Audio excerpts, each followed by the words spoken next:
A man's genius is at the same time his destiny. Stefan Zellwig.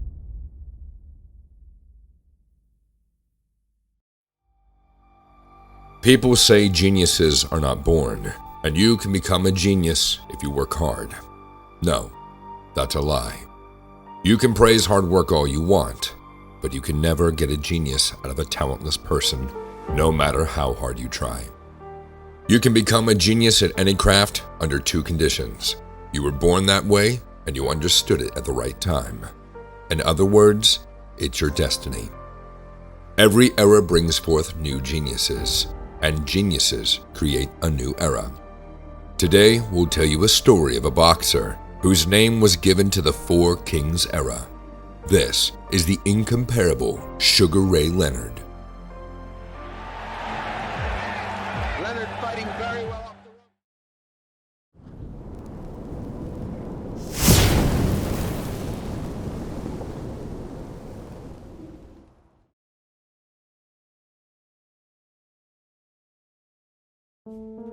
Sometimes the details of an athlete's life suggest that his future was predestined. Leonard was born on May 17, 1956, in Rocky Mount, North Carolina. He comes from an ordinary middle-class family. His dad worked as a supermarket manager. His mom was a nurse. But the parents, whose names were Cicero and Gertha, were bound to have an exceptional child.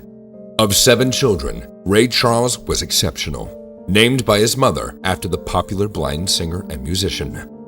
But initially, it was difficult to see in young Leonard the potential of the future leader of the boxing era. No one would have believed that this insecure guy would become a worthy successor to Ray Robinson and Muhammad Ali. As a child, Ray was very shy and showed no signs of great talent. In team sports, he was what they call a stealthy shadow. He spent all his free time at home playing with his dog or reading comics. Leonard was 9 years old when he put on boxing gloves for the first time, but the first punch to the face made him give up. When he got a little older, his brother took him to the boxing gym again. It was nothing more than an attempt at socialization. But as soon as Ray stepped through the door, he realized he was in the right place. Then I came back, I was 14 years old. My brother Roger told me to come to the gym. I went down there, I put those gloves back on, and all of a sudden I felt this feeling of empowerment, because this is my sport. It found me, I found it. He quickly outgrew his brothers Kenny and Roger in boxing potential. In 5 years, he won 2 Golden Glove tournaments, won the national championship 3 times, and won gold at the Pan American Games. Almost all of his amateur fights were broadcast on national TV. That's why he became so popular in the United States before he turned pro. Interestingly, at first he boxed in the style of Joe Frazier. When I first started, I used to fight like Joe. I would come in low, bob and weave, and I knocked out many guys like that. He finally formed his style when he began to focus on Muhammad Ali and Ray Robinson. Studying Robin's fights made a special impression on Leonard. He was so impressed that he decided to take the same nickname, Sugar. In 1976, at the qualifying tournament, Ray defeated Bruce Curry, the future professional world champion. The ticket to the fateful Olympics in Montreal was in his pocket. Fateful for many reasons, and here's one of them. In the States, the Olympics were broadcasted by ABC, hosted by Howard Cosell. The legendary journalist was in search of a new superstar. In his opinion, Sugar Ray was the best person to replace the aging Muhammad Ali. On his way to the finals, Leonard defeated really strong fighters from Sweden, the Soviet Union, Great Britain, East Germany, and Poland. But his confident victories didn't make him the favorite, because in the final, he faced Cuban southpaw Andreas Aldama, who had knocked out each of his 4 previous opponents. None of them lasted longer than 2 rounds. But, as Leonard said, I wanted to win. No, I had to win. And it was fated to happen. Tonight, no showboating. Sugar Ray not being the hot dog. This a left staggered boxing exhibition by Ray Leonard of Palmer Park, Maryland.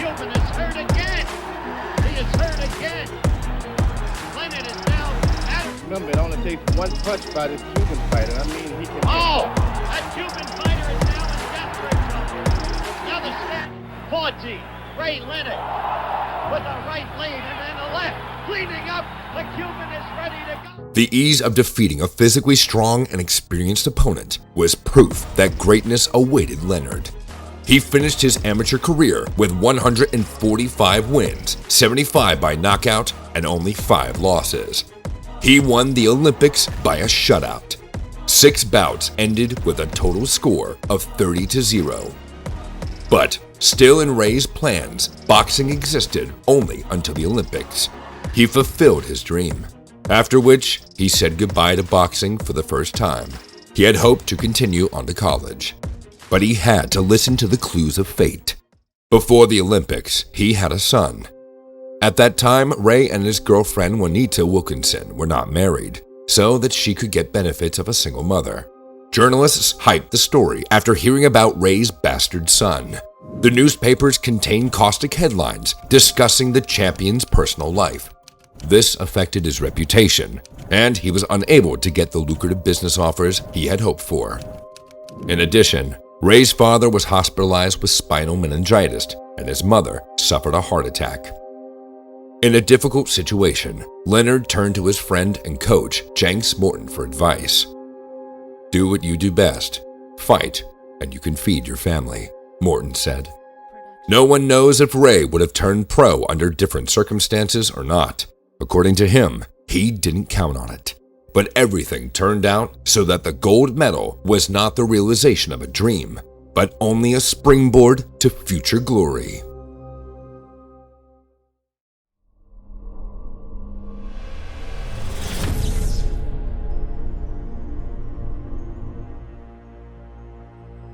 It takes a lot of hard work to turn your talent, your amateur background, and your ambition into success and financial independence.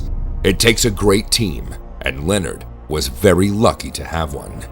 Jenks Morton introduced him to his friend and very good lawyer, Michael Trainer.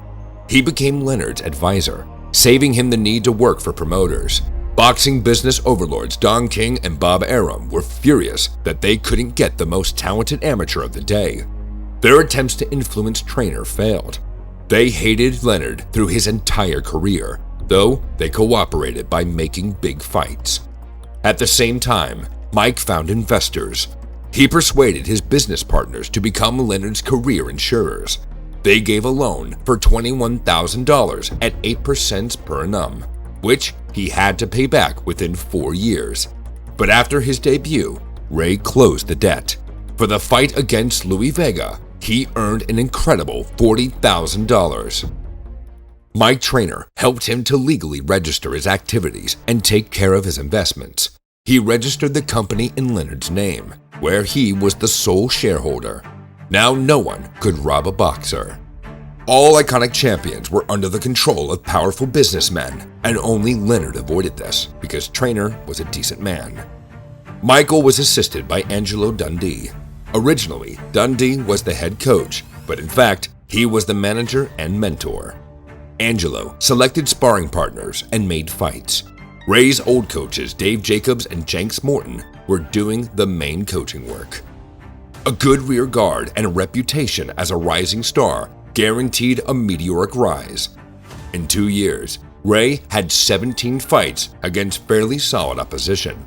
He beat tough fighters such as Frank Centauri, Floyd Mayweather, Sir Randy Shields, Adolfo Verjuet, and many others. The rope-a-dope moved to the side. Oh, a good left that stunned Mayweather. Now he's in real. There's the knockdown from the right. And 10 left in the fight. And Ray would like to finish him off. He almost went down then from a left. The shove. Now the flurry. Scored repeatedly with combinations and again got in a good right. Another good right as Santor was back. A good left. Santor is in trouble.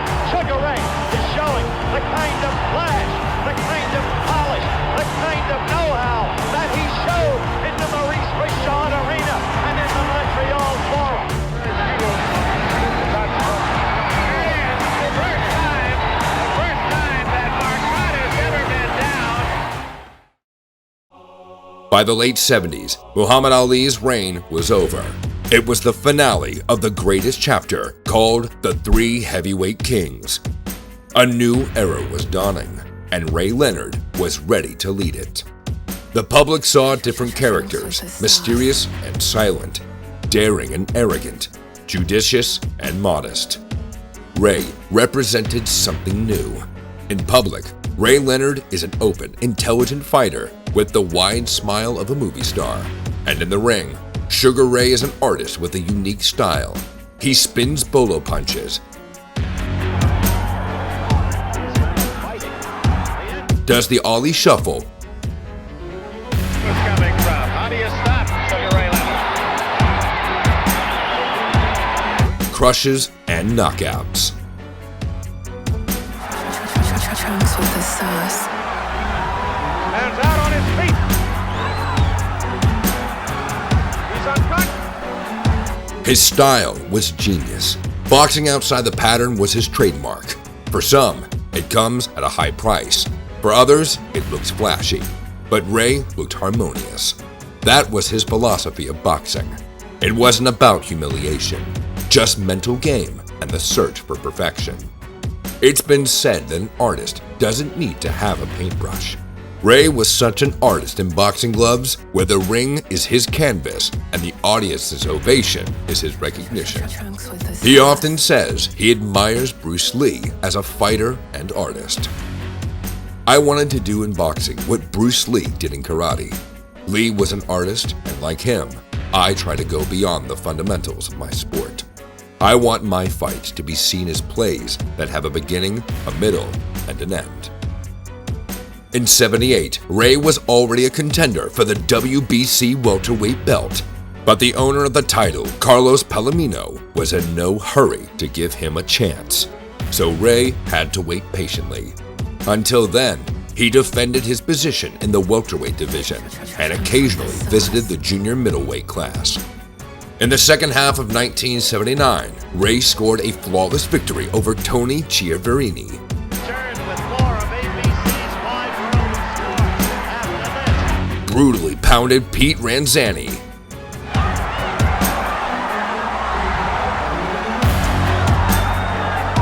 just hanging on. Won't drop. Kind of. And spectacularly knocked out Andy Price, winning Knockout of the Year. Leonard blows. With much Trunks with the sauce. Meanwhile, there were changes at the top of the welterweight division. Carlos Palomino didn't hold the title, losing to another prodigy, Wilfred Benitez. The latter immediately agreed to a super fight with Leonard. Thus began the era of the Five Kings.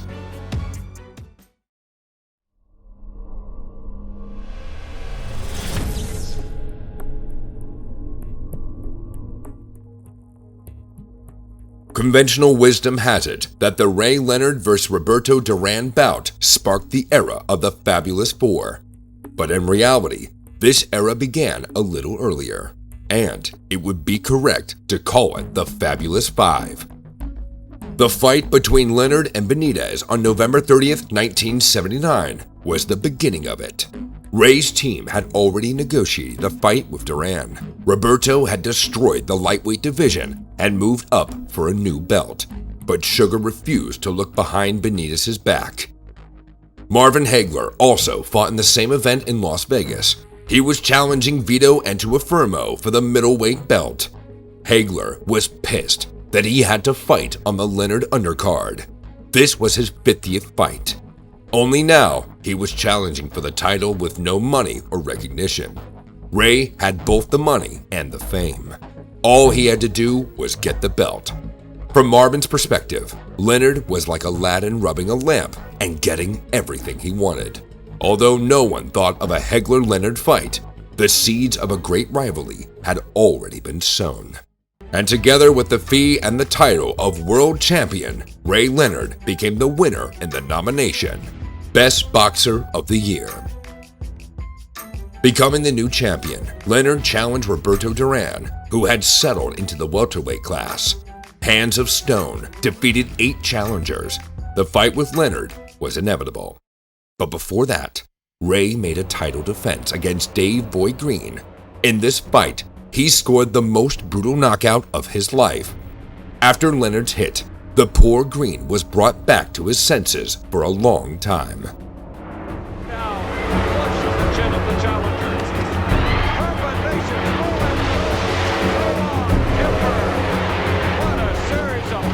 On June 20th, 1980, he faced pound for pound King Roberto Duran at the Montreal arena, where Leonard won Olympic gold.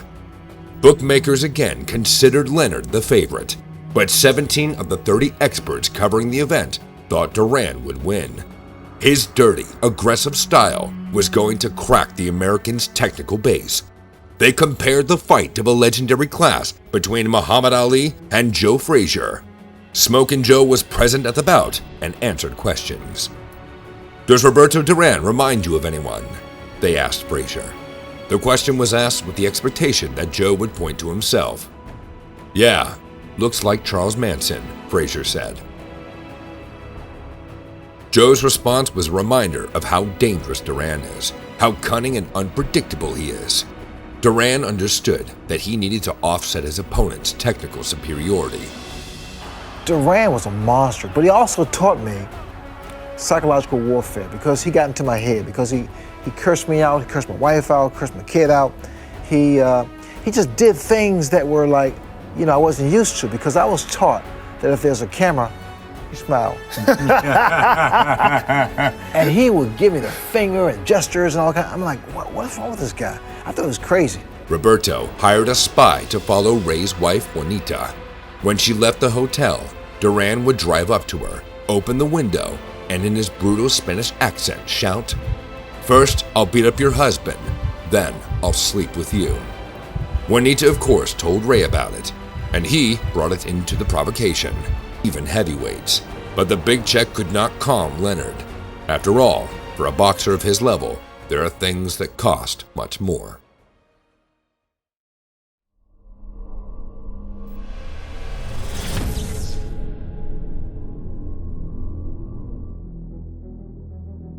It was important for Ray to get things back on track and restore his hurt ego. Knowing Duran's poor discipline, he activated the rematch clause. I want to fight Duran again. I really do. My way. Leonard understood that it was foolish to fight Duran at his own game. But the lessons learned could only be judged after the rematch. Until then, Ray was working hard in the gym. He took his training so seriously that he hired sparring partners who considered Duran their idol.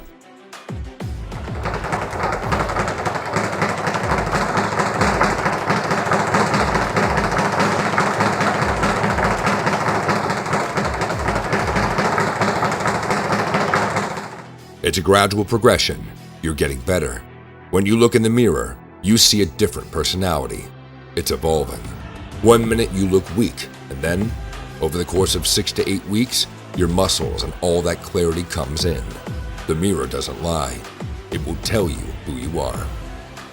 The rematch that took place 5 months later in New Orleans had a completely different storyline. Now Ray was the winner of a mental game that he had played right in the ring. Aggressive this time, and boy, is good right hand. Left and right, but here comes good right hand by Leonard. Hit on the chin.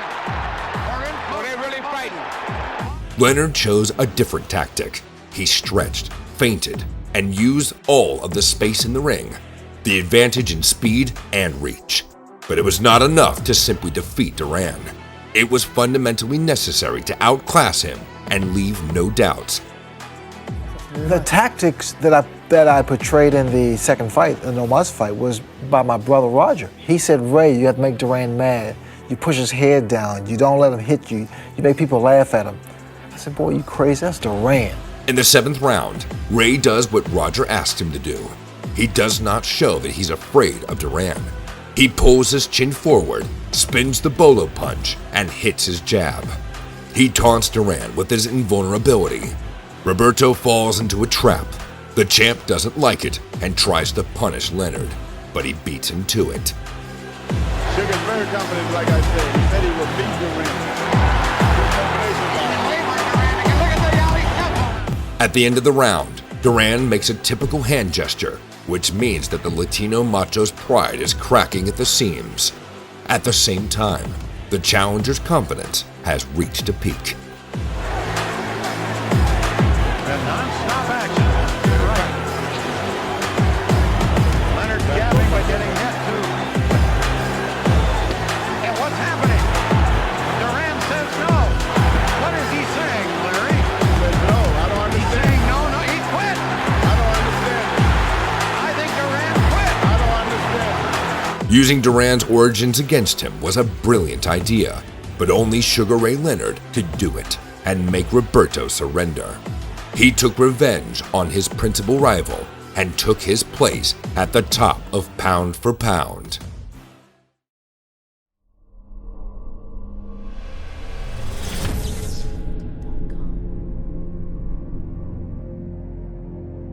When a boxer is at the top, he may not choose his opponents. People will do that. They will find the person they think will be his worst nightmare. When Leonard defeated Duran, he was the best regardless of category. But Ray wasn't the only welterweight champion. Alongside him, Thomas Hearns, the hero of all Detroit, was treading the championship path. Ray held the WBC belt, and Thomas had the WBA belt. While Ray was busy with an epic showdown against Duran, Hearns took the spirit out of Jose Pepino Cuevas. Cuevas is down. And later made a spectacular appearance on the cover of Ring magazine, posing with a machine gun. Tommy was the nightmare that people used to scare Leonard with. They called him Hitman. You are dodging that man. Well, the fact is just what they say. They've made statements that I'm trying to get away from Thomas Hearns, that I'm afraid of him. The only thing that I fear is the fact that they won't pay me the money that I deserve, the money that I want. Are you going to fight Thomas Hearns? I'll fight Thomas Hearns when he reaches the statue and the popularity of Roberto Duran. And while the boxers' managers were looking to set up the fight for maximum profit, Ray Leonard was moving towards his goal. He wanted to fight Ayub Kalule for the WBA junior middleweight title. To prepare for the fight with the African southpaw, Leonard had an interim fight against compatriot Larry Bonds. Boxing in an uncharacteristically aggressive style, he finished Bonds in the 10th round. By Sugar Ray Leonard, a flicking right jab is harmless. Back the other way, 3-4 punches to the face now of Larry Bonds. Right above us once more, a right hand and another right, a left hand, and Bonds goes down. Is the left hook on the side of that swollen eye. Well, he has Bonds' hands down around his waist. Bonds tries to fight back. Bonds is hurt now. Doubles up in the corner. Combinations. Down goes Bonds. Leonard, hands over his head. 3 months later, it was Ayub's turn. The fight was preceded by strange behind-the-scenes events. The publicist Irving Rudd had brought a sorcerer named Ben Vugimba from Uganda. He allegedly put a curse on Leonard, and now he was going to be defeated. The shaman even showed up for the interview with a skull and read incantations. Champion Ayub Kalule, who spoke 5 languages, was upset when he found out. He said, "Why are you doing this to me? I don't need any sorcerers. I am not a jungle savage." But the cheap PR spread to radio stations and newspapers. Everyone was discussing Leonard's curse. The story was countered by sports radio broadcaster Rock Newman. But when he publicly tried to voice his condemnation, he was suddenly attacked by crows. The long-awaited fight between Tommy Hearns and Ray Leonard was scheduled for September 1981. A fight that was the peak of an era of great welterweights. As Angelo Dundee had envisioned, it was the right time to break financial records. Leonard earned $11 million and became the richest sportsman in the world. But for the first time, he was predicted to lose. At first, he was considered the favorite, but closer to the fight, he became the underdog. Bookmakers changed the odds because most fans were betting on Motor City Cobra. People could simply not imagine how Ray could beat such a large non-standard puncher like Tommy Hearns. Before the fight, many people gave their predictions. The words of Customato became the most accurate prediction. This fight will not be won by skill alone. The one who shows more character will win. But on that day, the champion scored the most spectacular victory of his career. No one envisioned that it would be the end of the era of the great Sugar Ray Leonard. After defeating Hearns, Ray won one more fight. In early '82, he easily defeated Bruce Finch. Soon, the boxer discovered problems with his eyesight. After checking the doctors, they stated a disappointing diagnosis: retinal detachment of the left eye. There was no doubt that this is the consequence of the fight with Tommy Hearns, in which he was badly injured. The boxing community was expecting two mega fights with Leonard. The first was against Aaron Pryor, which could not be held due to Dave Jacobs. Ray's former trainer moved to Pryor's team and convinced him not to make the fight with Leonard. The second attempt fell through due to Aaron's financial demands. Ray's injury finally put an end to their confrontation. The second fight against Marvin Hagler. Marvelous was already the middleweight champion at that time.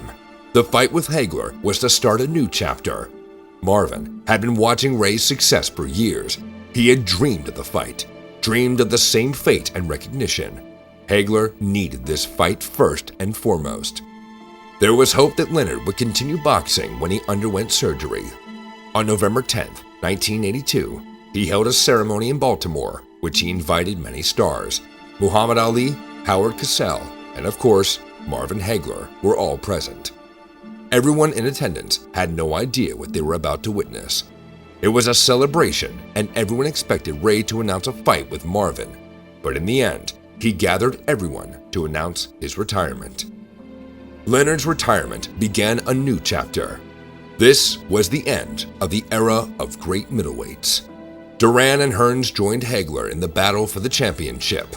All while those three fought each other, Ray watched from the commentator's position. When Leonard left his familiar environment, terrible things began to happen to him. Accustomed to fame and thrills, he tried to replace them with drink and drugs. I retired from boxing at 26, but I knew I was not done as a fighter. That feeling was burning me from inside out, eating me up every single day. I have two personalities in me. One is Ray Leonard, a good and honest man, but the other is Sugar Ray, a selfish and violent boxer who has money and fame. And the second ego is taking over me. My first wife, Juanita, always said, "You're two different people." I used to get angry at her words and go out for a drink. Then when my current wife, Bernadette, told me, "You are too," that's when I understood that I had a problem. Most champions believe they can easily go on with their lives without boxing, but Ray has experienced firsthand that a boxer exists only in the ring, where he can be real to the sound of the crowd and in the camera lens.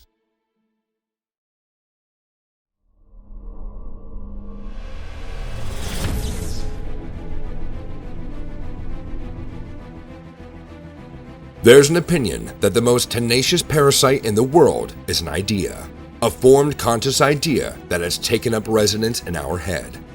In November '83, Ray was spending a typical workday in the commentator's chair. He was commentating a fight between Marvin Hagler and Roberto Duran, a great fight after which Duran played it an obsession in his head. He went up to him and said, "Leonard, fight Hagler. You're not going to beat him. Just boxing. Don't fight. Boxing like you know, and you'll beat him." Roberto Duran spurred him into action.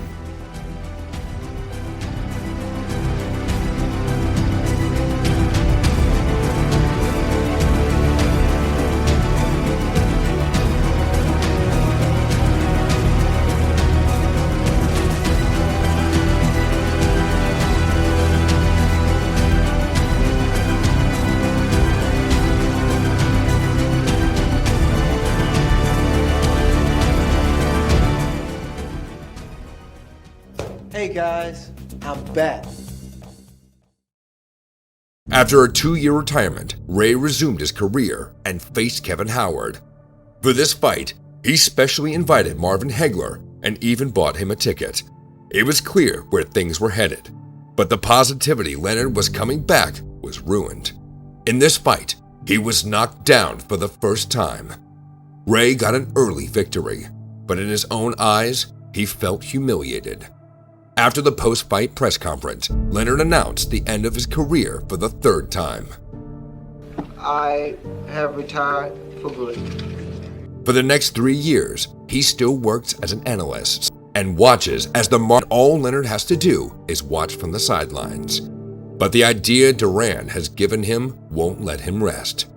You can beat him, Leonard's voice echoes in his head every time he sees another Hagler triumph. In 1987, Ray announced another comeback. He had been out of the ring for 3 years, and now everyone thought he was crazy. Everyone told him that this was a gamble that was doomed to fail. No one believed in Leonard, not even his family. 5 days before the fight, Ray was clearly knocked down in a sparring session with Quentin Christian Taylor. But being a genius is Leonard's destiny. Thank God I missed that punch in sparring. That changed everything. It was a signal for me to change my plan. Just 5 days before the fight, Leonard creates a new strategy. He visualizes each round, puts a new choreography of the fight in his head. Everything Ray has learned from watching Hagler, he's going to use to win.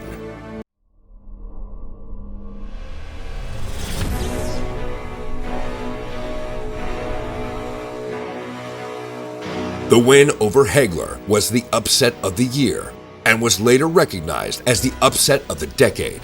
Ray Leonard made one of the greatest comebacks in boxing history. Unfortunately, he had lost many years to eyesight problems that went nowhere. This time, he had trouble with his other eye, but the risk of going blind didn't scare him anymore. In '88, he goes on another adventure and is going to conquer the light heavyweight division. His opponent is WBC champion Donnie Lalonde.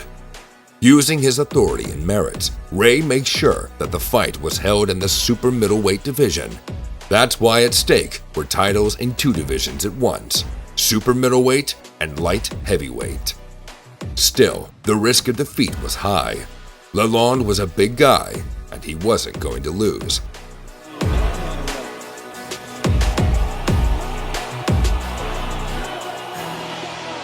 After being knocked down in the 4th round, Sugar Ray was not discouraged. He has always been known for his ability to pull himself together in difficult moments, and then come back and deliver something incredible, like he did in this fight with Donnie Lalonde.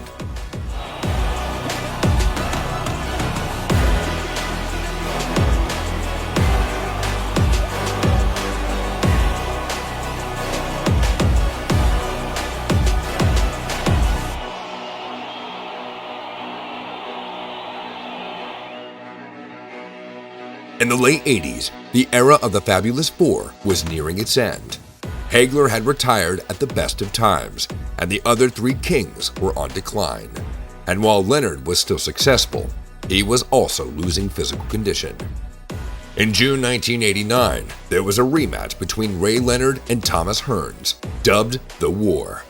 Just like 8 years before, they were both champions. Ray's first coach, Dave Jacobs, returned to the team, which unfortunately did not make up for the absence of Angelo Dundee in his corner. The battle was fought without compromise and became one of the best confrontations in the era of great middleweights. The official decision was a draw, although this rematch went down in history as a victory for Thomas Hearns, which was recognized by Leonard himself. Tommy deserved this win, Ray says, and pays tribute to one of the principal opponents in his life. The finale of the Sugar Ray Leonard era was also the finale of the Fabulous Four. That fight didn't decide anything. It was just a symbolic confirmation of what was already clear. Ray retired after that fight, but made a habit of coming back twice more in 1991 and 1997. Leonard is now doing commercials and TV shows. He has always been a public person and remains so. True fans will never forget his participation in the iconic show, The Contender, where together with Sylvester Stallone, he opened the way for young boxers. Despite his age, Ray is still a fighter. Not a day goes by that he doesn't hit the bag. He misses the time when he was preparing for fights, practicing tactics and movements. But many still do not understand the phenomenon of his frequent retirements and comebacks. I need the attention that boxing brings me. My ego made me who I am. It was only in the boxing ring that I felt safe. It's amazing because the boxing ring is far from safe. It's where fighters take physical damage. They get injured and bleed and sometimes even die. But there's something different. This has nothing to do with physical perception. Something that drives a fighter to step over the ropes and into the ring again and again in search of that feeling. That's the nature of great champions. Ray Leonard has been retired for a long time. All the luster of his physical abilities is irretrievably lost and covered in rust. But the legacy of unforgettable victories and the magic of his signature comebacks are timeless. This is already a history where Sugar Ray holds a special place as the king of the Five Kings, a genius boxer who was destined for greatness.